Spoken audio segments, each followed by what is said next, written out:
Alright, you guys, so today we're gonna do the last steps of making my Joseph. These last steps really go quite fast. That's why I think I'm gonna lump them all together. These are the last main steps, I should say. So this is going to be nails, blushing, and what was the other thing? Oh, and lips, sorry. So I do these all kind of at once.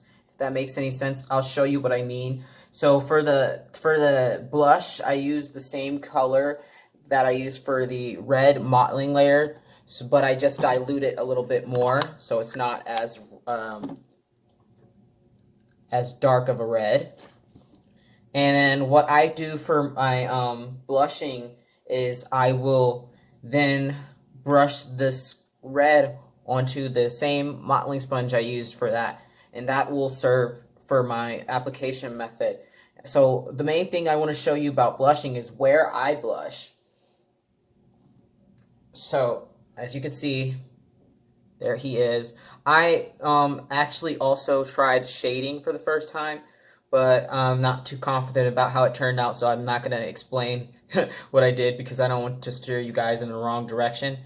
But I did try to uh, shade his head, which it's okay because he will eventually be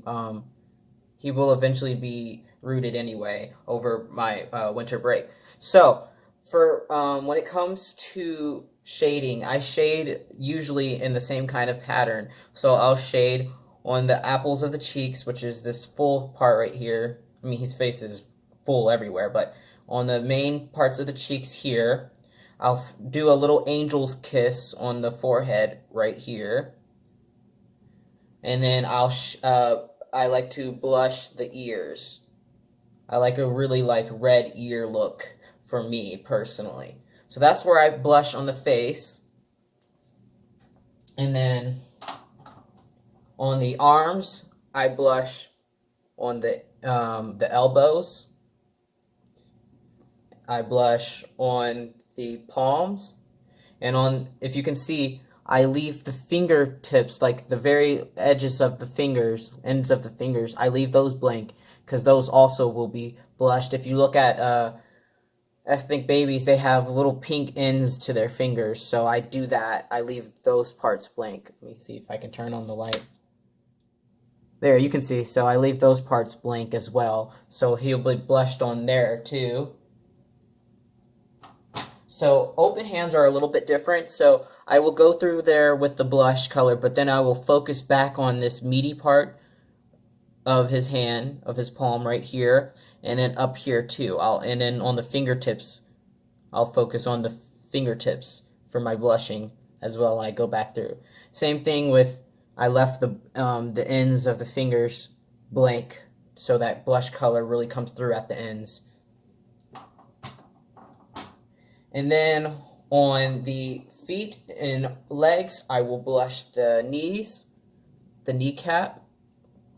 I will blush the bottom of the foot, the sole of the foot, but I do it in a pattern. So I go in a C shape around to the toes. I don't know if that makes sense, so I will show you guys what I mean by that. Like, it's a C shape, so you go from around the outside of the foot to the toes. So I'll show you what that means when I do it. And then again, same thing as with the fingertips. You leave the edges of the toes. I leave the edges of the toes blank so that blush color really comes through. So that's what I will do for my blushing steps.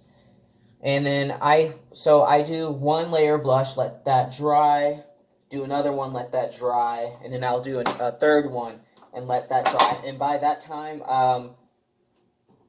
the blush is usually how visible I want it to be. If not, I'll bake and I'll do some additional layers. But while the blush is drying is when I will work on starting the lips.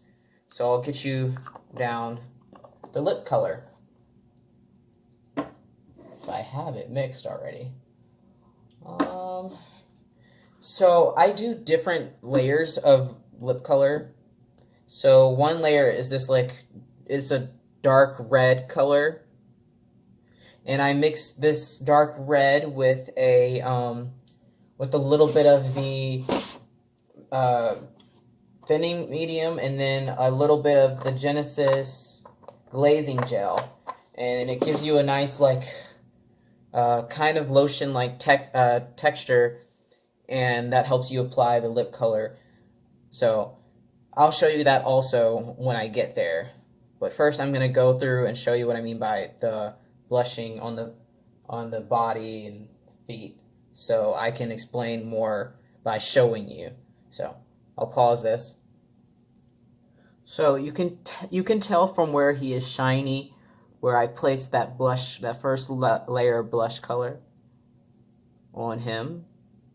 So I'll set that aside, and I'll bring the leg out for you to go ahead and show you what I mean by the bottom of the foot.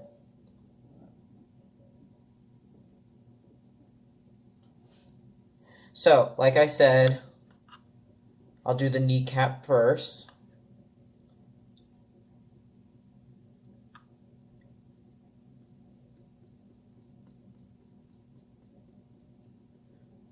So, just a little bit of blush on the kneecap. And then this is what I mean by the bottom of the foot. Turning them over. And we're going to blush the whole of the heel. And we're just going to wrap that around in a C pattern and get the top of the toes and bring that color all around the side of his foot. So you can see where this light is shining, where I've actually blushed on the bottom of the foot. So that is what I meant by like the C, that C pattern. That's how I blush the bottom of my feet. Different people do different patterns, but I like this pattern a lot. So that's usually what I do for the bottom of the feet.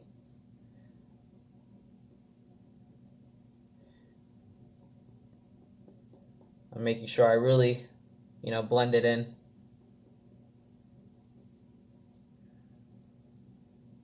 There you go. You can kind of see some of the pink showing up. There you go. So yeah, that's what I do for the bottom of the feet. Same thing with the other foot. And then I'll show you the hands as well. Put his foot on the stand.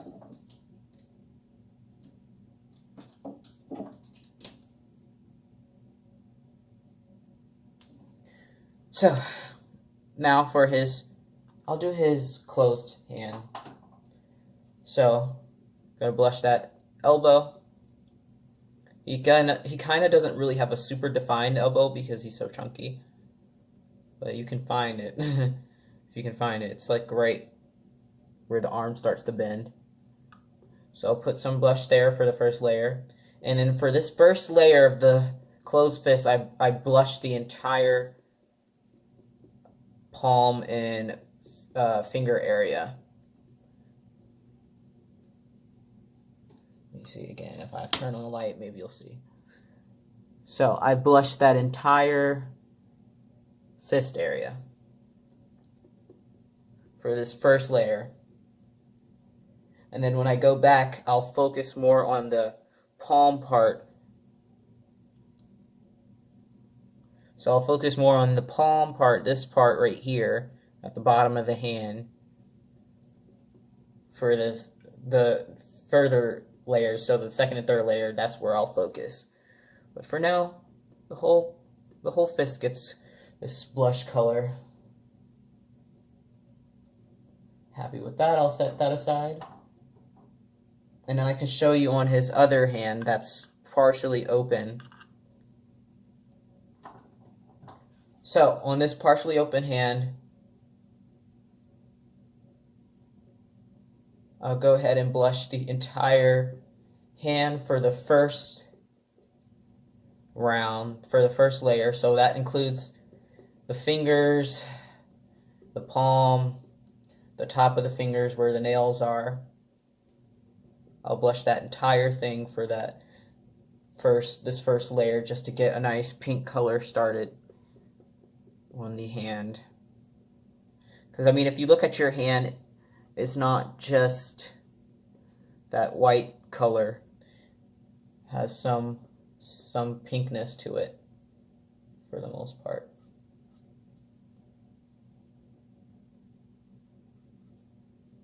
So that's where that comes in.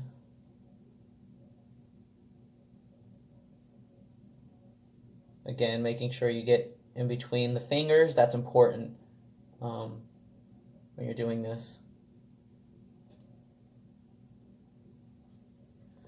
So I blushed the entirety of his hand for this first layer, and then I'll go back and I'll focus on, like I said, the fingertips, this kind of another C forming area right here from the, what is that part called? The meaty part of your hand, that's this part when you close your hand like that. This part of your hand, and then I'll focus as it goes around to the meaty part of the thumb. That's where I'll do the more focused blushing on for the next round when this dries.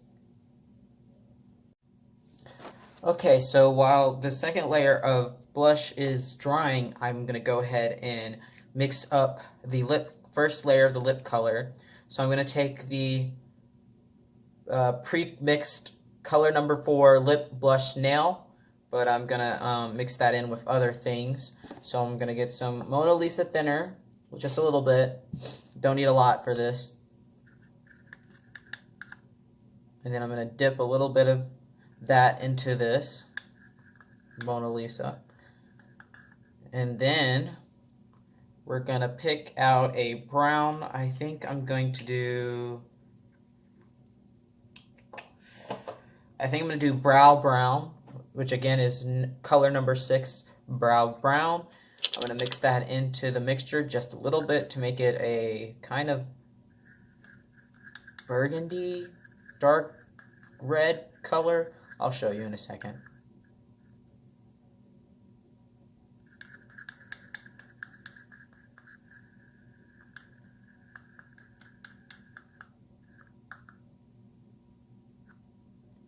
A little bit more. And then maybe, I think for this layer, I think I'm going to add in a little bit of the Crimson 01.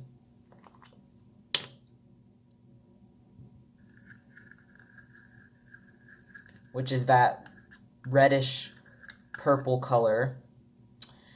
Put a little bit more thinner in there.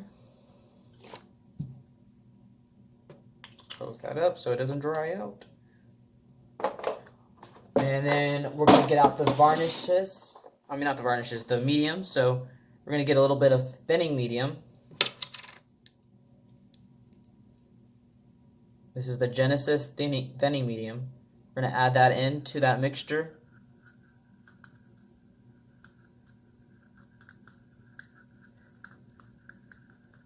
Make sure it's all mixed in because the thinning medium sometimes likes to not fully mix in, so you gotta do this a bunch until it's completely mixed in, incorporated. So that's good. And then I'm also going to add, if I can find it in here, no, that's the thick medium, the glazing gel. So this is also the Genesis brand glazing gel. So add a little bit of that. This is a thicker gel than the thinning medium. See, it's very thick. So you're going to add some of that, just like a little scoop in, and make sure again that it incorporates all the way into that mixture. So this will serve for me as both the first layer of the lips and the nail bed color. So I'll show you when I finish mixing it. It's taking forever to mix in. This hard piece of glazing gel does not want to mix. There we go. So this will serve as, like I said, the first layer. So I use, for me, a number 2 shader brush for lips, and usually for the nail beds as well, because even though it's kind of a bigger brush, it works really well for me to get where I need it to go. So I will show you that in a second. Okay, as you can see, his second layer of blush is still drying. You can see his redness, a little bit of redness that is actually building up in this lighting. So basically, I turned my heads every single way I need to get to the lips. And I'll just do a quick pass over the lips with this base color and let that dry. So I'll cover the entire of the lips with this first color. And then I'll go back with subsequent layers and focus, and I'll miss the middle part of the lip because that part of your lip right there on a lot of babies, like this middle part right on the top lips, is a lot lighter on a lot of babies, I find. So when I do the second layer, I'll miss that part, but for the first one, like I said, I'll do the whole entire lip with this color. And then I'll either do a second layer with this color or I'll do the next color. And it all depends on how it dries and like how it ends up looking against the skin tone.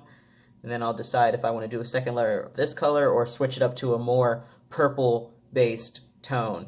For now, I'm going to let that dry. I'm thinking I'll do a second layer of this color, and then I'll show you the more purple, maroon. I don't know if that's the word, what I'm thinking of, like the purplish brown color. God, I'm bad at describing colors. But that will go mostly on the outer edge of the lip, missing over that middle part of the lip, top lip. So you can see his lips are shiny because I went over the entire lips with this first color. So let him dry. And then for the nail beds, it's really simple. You just you take the color and you just go on the nails. I mean, usually I'll only do one layer of this or two. One or two layers of this color on the nails. It creates like a nice like gradient the way it dries, which is, if you look at nails, it really there's a real like gradient, so there will be more red at the bottom of your nails, where towards your finger, as opposed to the nail tip, which will obviously be a whitish color. And I'll show you how to mix a proper nail tip color that it's not too white, because then it looks unnatural. I don't know if you can tell his blushing on his feet. I'm pretty happy with it, so I don't know if I'll do a third layer of the blush color on his feet. In person, it looks quite pink, so I think I'm content with the blushing on his feet, at least. So this is a very delicate little step. Attention to detail. You gotta really make sure you get it on the nails. So I'll do that for all of his other limbs. Just a little dab on the toes. So let me see if I can angle it correctly. You can see it's a little shiny where I put the paint. Yep. So that's the nail step. That's the nail bed color step. And then I'll show you, like I said, the nail tip color that I mix. So I've gone ahead and done the third layer of blushing on the cheeks and forehead and ears. It's crazy how a little bit of blush can really make a difference. Don't know if you can really tell on camera, but in person he looks so much better with the blush. And I went ahead and also added that blush color inside the nostrils to add just another layer of depth. And then on the eyelids as well, I added a little bit of the blush color. And I also did the second layer of that color for the lips. So he's looking much more colorful now since I started blushing. Blushing is definitely my favorite step, I think, because it just really does add so much life. So when this dries, he'll look super nice, and I'll bake him and then reevaluate if I need to add any more blush, and then I'll add another layer of lip color after he's baked now. So wait for him to dry, and then I'll come back and show you guys how I finish up this like large step. All right. Okay, so I have now baked his head and limbs, and I'm happy with the blushing. So do the last lip color, which will be this dirty purple that I use for mottling, and I will make the nail color for you guys right now. Sorry about the background noise. My roommates have friends over. So I use the thinning medium as a base, and usually I just mix it straight into the lid for that, so I get a good amount of thinning medium in the lid. And then I use a mixture of nail tip and flesh. Oh wait, sorry again. I find that the nail tip color alone by itself is too white, so I mix them up. So you can't really see it because it's so white. Oop, it dripped on my hand. I tilted it too much, but it's like a cream off-white color, and I'll use the same brush that I use for creases and veins to apply the nails. I find nails the easiest when you brace your elbow against a table or a hard surface, and then you paint like that. So let me show you. For example, I'm bracing my elbow against my desk, and then I just go along like that. So that's how I do it. I'll show you guys after I'm done. Alright, so I have finished the nail portion. Let me see if you can get a look at the nails close up. There you go. You can see his nails. I did the white tips on them with the mixture I showed you guys. So I'm happy with them. I've already put the varnish on them, so I'm going to go bake that. So for the matte varnish, you want to mix that with equal parts of the thinner, and then apply it to a cosmetic wedge, and then sponge it on. That's what I do for my matte varnish. When I used matte varnish for the first time, no one told me to thin it out, and it was really bad and chalky. So I'm going to apply that on him all over. I still have to bake the legs, the toenails on the foot, but I've already baked his head. So these are his final blushing and lip color. So I gloss, so his lip color will look darker with the gloss, so I didn't want to go too overboard. So I'm going to matte varnish his head now, and I've already done his arms, so yeah. And then I should be doing eyebrows and eyelashes and assembly.